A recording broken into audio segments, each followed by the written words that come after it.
छुपा रहे हो आप? साहब बता के क्या मिलेगा? इनकी 3 किताबें भी हैं बहुत सुंदर। सबको पहला प्रणाम। मैं आनंद मेहरा गंगोली हाट से, पिथौरागढ़ डिस्ट्रिक्ट। मैं कांग्रेस पार्टी से प्रदेश सचिव भी हूँ और मेरी खुद की एक छोटी फर्म है भारत रिसर्च, जो पहाड़ों के लिए काम करती है। मैं भी जस्ट यहाँ पर पहुँचा ही था, रावत जी और भाई साहब मिले मुझे बाहर। इन्होंने पहाड़ का हिमालय का नाम लिया। मैंने कहा मैं ज़रूर आऊँगा, बल्कि 5 बजे से मेरी मीटिंग थी, लेकिन मैं पहाड़ों के लिए आ गया।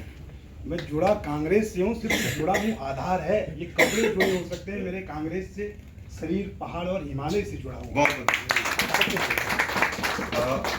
हमारे बीच में बड़े भाई श्री नेगी जी। नमस्कार सभी को, मेरा नाम दिग्मोहन नेगी है और वैसे बहुत सारे परिचित चेहरे हैं और कुछ नए भी हैं। सामाजिक कामों में लगातार हम लोग अक्सर मिलते रहते हैं, जन सरोकारों के उस पर। मूल रूप से मैं सतपुली पौड़ी गढ़वाल से हूँ, चमोली साइड मेरा गांव है और यहाँ राजेंद्र नगर दिल्ली में रहता हूँ। आप सभी को नमस्कार। ये चुनाव भी लड़े थे अभी, बड़े भाई साहब दिग्मोहन नेगी जी बहुत वरिष्ठ विधायक का चुनाव लड़े थे। एक शानदार व्यक्तित्व है हमारे समाज में, और जब भी जहाँ पे सामाजिक आयोजन होता है तो आपकी सहभागिता, आपकी मधुर मुस्कान का सानिध्य हमें मिलता है। क्या प्रदेश में जिम्मेदारी वैसा युवा मोर्चा के प्रदेश अध्यक्ष हैं आप पार्टी के उत्तराखंड के, और चौबटखाल विधानसभा से चुनाव भी लड़े हुए हैं। विधायक आप पार्टी। नमस्कार। विश्व समाधान मंच प्यारा उत्तराखंड में आपका स्वागत है। आज देश की राजधानी दिल्ली में जनसंघ के वरिष्ठ नेता रहे, उत्तराखंड राज्य आंदोलन के प्रमुख ध्वजवाहक, गढ़वाल विश्वविद्यालय के आंदोलनकारी, गोवा मुक्ति आंदोलन के आंदोलनकारी और कश्मीर में श्यामा प्रसाद मुखर्जी की आंदोलन की ध्वजवाहक रहे, मजदूर नेता रहे, किसान नेता रहे, स्वर्गीय ऋषि वल्लभ सुंदरयाल की पुण्यतिथि के जो पुण्यतिथि 1 जुलाई को हर साल मनाई जाती है, आज रविवार के दिन 30 जून को उत्तराखंड सदन में, जो चाणक्यपुरी में स्थित है, उसके सभागार में मनाया गया। भले ही उत्तराखंड की सरकार के मुखिया पुष्कर सिंह धामी जी को इतनी फुर्सत ना मिले कि ऋषि वल्लभ सुंदरयाल की पावन स्मृति को नमन कर सके, उन लोगों को जो सांवल दास गुप्ता और ऋषि वल्लभ सुंदरयाल जिन्होंने जनसंघ का विस्तार उत्तराखंड में किया, बिजनौर सहित किया, जो उत्तराखंड आंदोलन के लिए समर्पित रहे। उत्तराखंड चीन से जो 1962 में आक्रमण हुआ था, उसके लिए सही दिशा देने वालों के लिए हिमालय बचाओ, हिमालय बचाओ अभियान चलाने वाले ऋषि वल्लभ सुंदरयाल जी, जिनके आह्वान पर इस सम्मेलन में बहुत मजबूत ढंग से शामिल हुए थे, राम मनोहर लोहिया से लेकर बलराज माधव तक, उस ऋषि वल्लभ सुंदरयाल जी को, जो किसान आंदोलन के मजबूत स्तंभ थे, जिनके आह्वान पर किसानों ने उत्तर प्रदेश में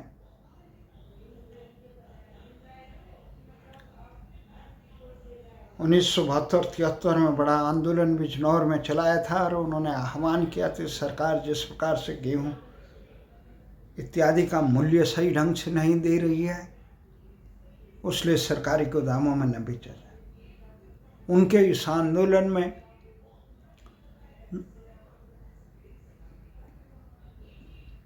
किसान नेता चरण सिंह का भी साथ रहा। इससे उत्तर प्रदेश की सरकार घबरा गई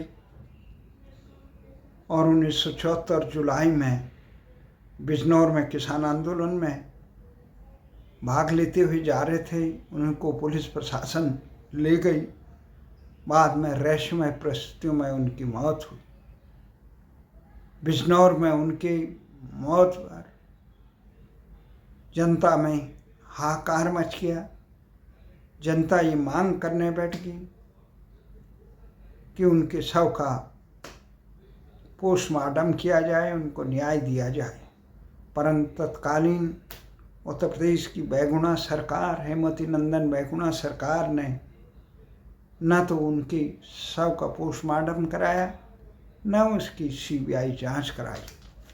इसलिए उनका रहस्यमय परिस्थितियों में रहा। उनका जन्म 1924 में पौड़ी जनपद के चौंतकोट के मझगांव में हुआ था। शिक्षा दीक्षा उनकी गुरुकुल महाविद्यालय हरिद्वार में हुआ। उस समय भारत छोड़ो आंदोलन में जुड़ने के लिए वो पंजाब के क्रांतिकारियों से साथ मिलके, उसके बाद वो देश आज़ाद होने के बाद वो जनसंघ में जुड़ गए। 53 में श्यामा प्रसाद मुखर्जी के कश्मीर कूच में वो सहभागी बने और पठानकोट में पकड़े गए। 6 माह की कैद हुई।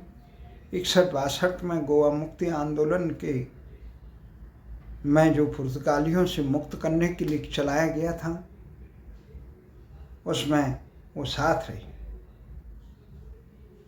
तो उन्होंने इतना 1967 तक को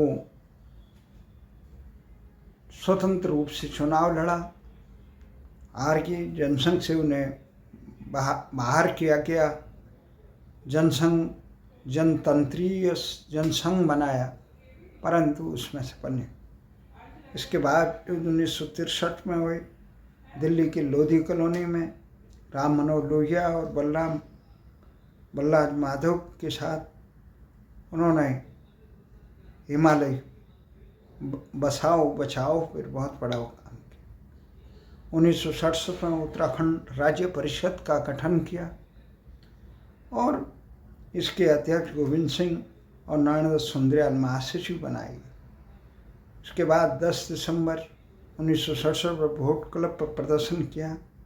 उसके बाद 1972 में कई बार जेल गए। तो ये 1971 में उन्होंने स्वामी मनमथन नाथ के नेतृत्व में गढ़वाल विश्वविद्यालय के संघर्ष में महत्वपूर्ण वो ओजस्वी वक्ता थे। 1973 में गढ़वाल विश्वविद्यालय की स्थापना के बाद वो किसान आंदोलन से जुड़ने बिजनौर चले गए। बहुत लंबे समय से उत्तराखंड के नेताओं में इतना, चाहे मुख्यमंत्री हो या अन्य मंत्री संतरी हो, उन्हें फुर्सत नहीं है उत्तराखंड के हक हकूक़ों, उनके सम्मान के लिए अपने समय अर्जित करने की। उनके स्वनामधन्य महापुरुषों को नमन करने था। आज की राजनीति में केवल आत्म केंद्रित है, अपने स्वार्थों के लिए जीते हैं, दलीय स्वार्थ। और आज़ादी के आंदोलन में जिस समय में ऋषि वल्लभ सुंदरयाल जी इस आंदोलन में का समय था, उस समय मूल्यों के लिए समर्पित था। अपने परिवार, अपने बच्चों को, अपने गृहस्थ के दायित्व के प्रति उदासीन रहने के बावजूद वो अपने मूल्यों और निष्ठावान रहते थे। किस प्रकार संघर्ष करते थे, इसका मुझे खासकर उनके इस आंदोलन के साथी रहे प्रताप सिंह बिष्ट, ईड़ा वाले, अल्मोड़ा के ईड़ा वाले, वो बड़े दिग्गज नेता थे यहाँ समाजवादी विचारधारा के। वो यहाँ पर कांग्रेस जगजीवन नाम के दाएं हाथ थे। वो बताते थे किस प्रकार ऋषि वल्लभ सुंदरयाल जी और उन्होंने उत्तराखंड के लिए संघर्ष किया। वो बताते थे सावल दास गुप्ता के साथ किस प्रकार से उन्होंने जनसंघ छोड़ी, प्रताप सिंह बिष्ट के साथ जब भी कभी, उसके बाद जब ऋषि वल्लभ सुंदरयाल के सुपुत्र हमारे साथी रही प्रेम सुंदरयाल जो दिवंगत हो चुके हैं, वो अपने पिताजी की स्मृति को गढ़वाल भवन में कई बार कार्यक्रम कराते थे। तो तब उस कार्यक्रमों में ऋषि वल्लभ सुंदरयाल के साथी रहे कामरेड छोटे राम कंजर या यहाँ पे पूर्व पार्षद कपूर, कामरेड कपूर आदि साथी मिलते थे। उनके मुखारविंद से उनके विचार सुनते थे। हमें लगा जो आदमी इतना विराट व्यक्तित्व का हो, जो किसान मजदूर आम जनमानस की पीड़ा को लिए अपनी पीड़ा को भुलाकर अपनी बदहालियों को नज़रअंदाज करके किसानों के हितों के लिए संघर्ष करता हो, जो इतना विराट स्वरूप का हो, आर्य समाजी रहे उनके पिताजी। तो उसके बाद जिस प्रकार से गोवा मुक्ति आंदोलन के लिए वो संघर्ष करते रहे, लोग अपने पेट के लिए और तिजोरी भरने में ही समर्पित रहे।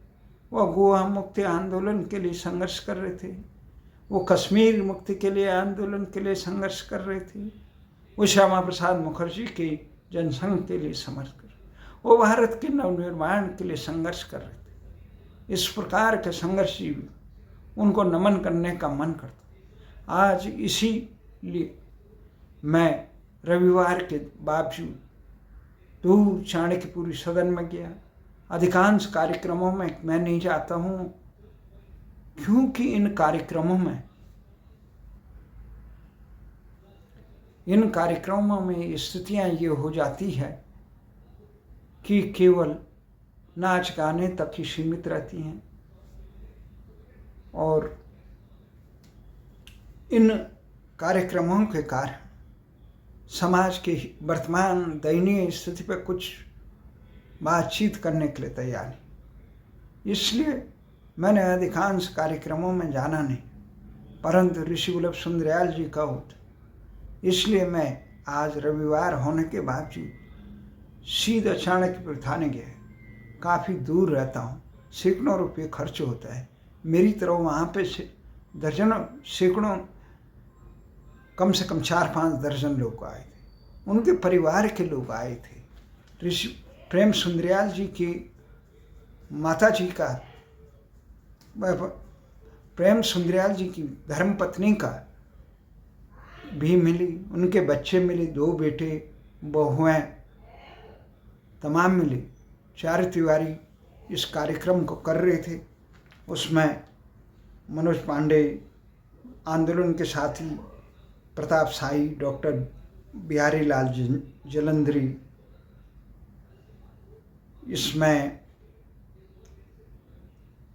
यूकेडी के नेता जोशी, पत्रकार सुनील नेगी, उत्तराखंड एकता मंच के दिग्मोहन नेगी, भारतीय अप्पा नेता इंजीनियर गोसाई और उदयराम ममगाई राठी, महिला समस्याओं के लिए जूझ रहे जो बच्चे अपहरण कर दिए जाते हैं, कुसुम भट्ट, और नौजवान उत्तराखंड के हितों के लिए समर्पित अजय बिष्ट, ये तमाम लोग वहाँ संघर्ष कर रहे थे। आयोजन में मुझे देर हो गई, मैं जल्दी आ गया। देर क्या, 5-6 बजे आया, 5 बजे के करीब आया। कार्यक्रम देर में शुरू हुआ। तो ऋषि वल्लभ सुंदरयाल जी की वहाँ पे मनु पंवार जी भी आए थे। तो मनु पंवार आए थे, पत्रकार महेश पपने जी, कई और साथी थे जिनका नाम मैं उल्लेख नहीं कर पाया। परंतु हमारा ये मानना, इस महापुरुषों को याद करने के लिए, उनके द्वारा उनकी उस पीड़ा को समझने के लिए आज किसी के पास हम तमाम सामाजिक संस्थाएं, 20,000 से ज़्यादा संगठन दिल्ली में, परंतु इन महापुरुषों की याद कौन करता। हम 2 अक्टूबर को मुजफ्फरनगर कांड के श्रद्धांजलि देने के लिए संसद की चौखट पर इसलिए करते हैं क्योंकि सरकार गुनाहगार है। हमें मांग करनी, हमारे देश और समाज के लोगों को ये अपनी एकजुटता दिखाने की बजाय विभिन्न जगहों पर कार्यक्रम हम करते हैं। और आदरणीय समाज को जब तक इस चीज़ का भान होना चाहिए कि किस जगह पर जाकर हम अपनी आवाज़ को बुलंद कर सकते हैं, हम समाज को दिशा दे सकते हैं, उन कार्यों को करना चाहिए। परंतु देखता हूँ कि उत्तराखंड के समाज सेवी जो सामाजिक संस्थाएं हमारे उत्तराखंड के विकास के लिए पर्याय बनी थी पहले, उन्हीं समाज सेवी संस्थाओं में इस प्रकार के लोग आज आसीन हो गए कि वो राजनीतिक आकाओं की आरती उतारने के अलावा उनके गम इतने दयनीय स्थिति हो गई, वो उत्तराखंड की वर्तमान स्थिति में, राजनीतिक सामाजिक पतन में उनके बारे में बोलने के लिए तैयार नहीं। जिस समाज में जब जनप्रतिनिधि हो या समाज सेवी हो या पत्रकार हो, जब वो यथार्थ स्थिति से जो स्थिति होती है उससे नज़रअंदाज करके केवल गीत संगीत में मस्त रहते, तो उस समाज का पतन होता है। हमारा ये मानना है कि ऋषि वल्लभ सुंदरयाल जी जैसे महापुरुष जिस समाज में हों, उनको याद करना ही समाज के लोगों को, नए आने वाले नौनिहालों को बताया जाए। परंतु हमारे समाज में उन लोगों को महान बना दे जो हमारे देश समाज की जड़ों में मट्ठे डाल। हमारे यहाँ विकास, किसी को विकास पुरुष कहते हैं, किसी को हिमालय के भरतपुत्र कह देते हैं, किसी को ईमानदार नेता के नाम है, जमीनी मजबूती नेता। हकीकत ये है, ये तमाम लोग उत्तराखंड के हक हकूक़ों के लिए आज उत्तराखंड में इस प्रकार से घुसपैठ हो गई। उत्पाद से भारी लोग उत्तराखंड की जनसंख्या को बदलाव करने के लिए यहाँ पे काबिज हो रहे हैं। यहाँ जम्मू कश्मीर की तरह यहाँ पे देश विरोधी तत्व, असामाजिक तत्व, अपराधी प्रवृत्ति के तत्व और विदेशी आक्रांता जो जिसमें धर्मांतरण करके राष्ट्रांतरण करना और जो घुसपैठ करके उत्तराखंड की संस्कृति को जमींदोज करना चाहते, उसकी शांति को भंग उन पर अंकुश लगाने वो कानून मूल निवास जैसे जो जनता द्वारा प्रश्न उठाएगी उनको नज़रअंदाज करके अपनी राय, जो अंकिता भंडारी कानून के अपराधियों पर अंकुश लगाने की जगह अंकिता भंडारी जैसी प्रकरणों को नज़रअंदाज करता है। जहाँ राजधानी गैरसैंण बसाकर उत्तराखंड बसाओ की बात हो रही थी, वहाँ सीमांत प्रदेश में सब कुछ देहरादून में केंद्रित विकास किया जाए।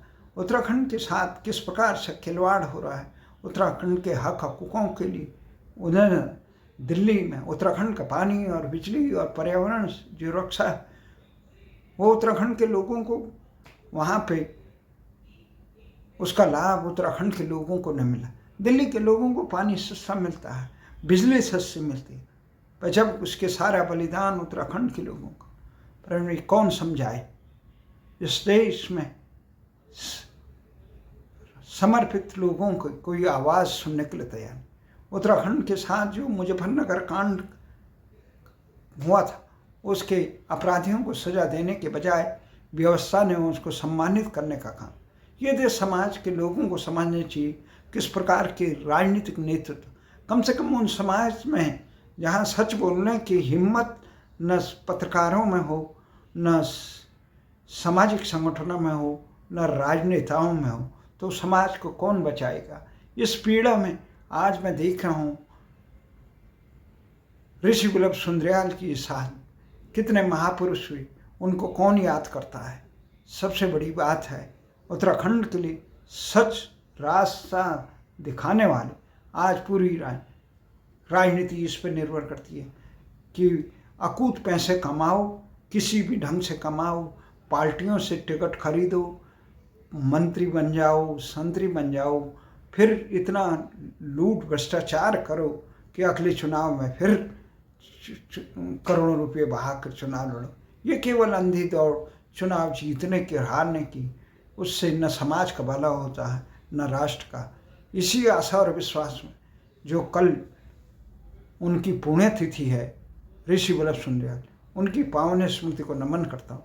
उन तमाम साथियों को भी मैंने बधाई देता हूँ जो इस महापुरुष की स्मृति को नमन करने के लिए आज इस आयोजन में आए। नहीं तो ऐसे आयोजनों में अधिकांश तथाकथित समाज सेवी नजर नहीं आते हैं। वो केवल नाच गाने तक ही सीमित रहते हैं, वो केवल मनोरंजन तक ही सीमित रहते हैं। उन्हें समाज के बदहाली की, समाज की उन्नति की कहीं दूर तक कोई वो नहीं है।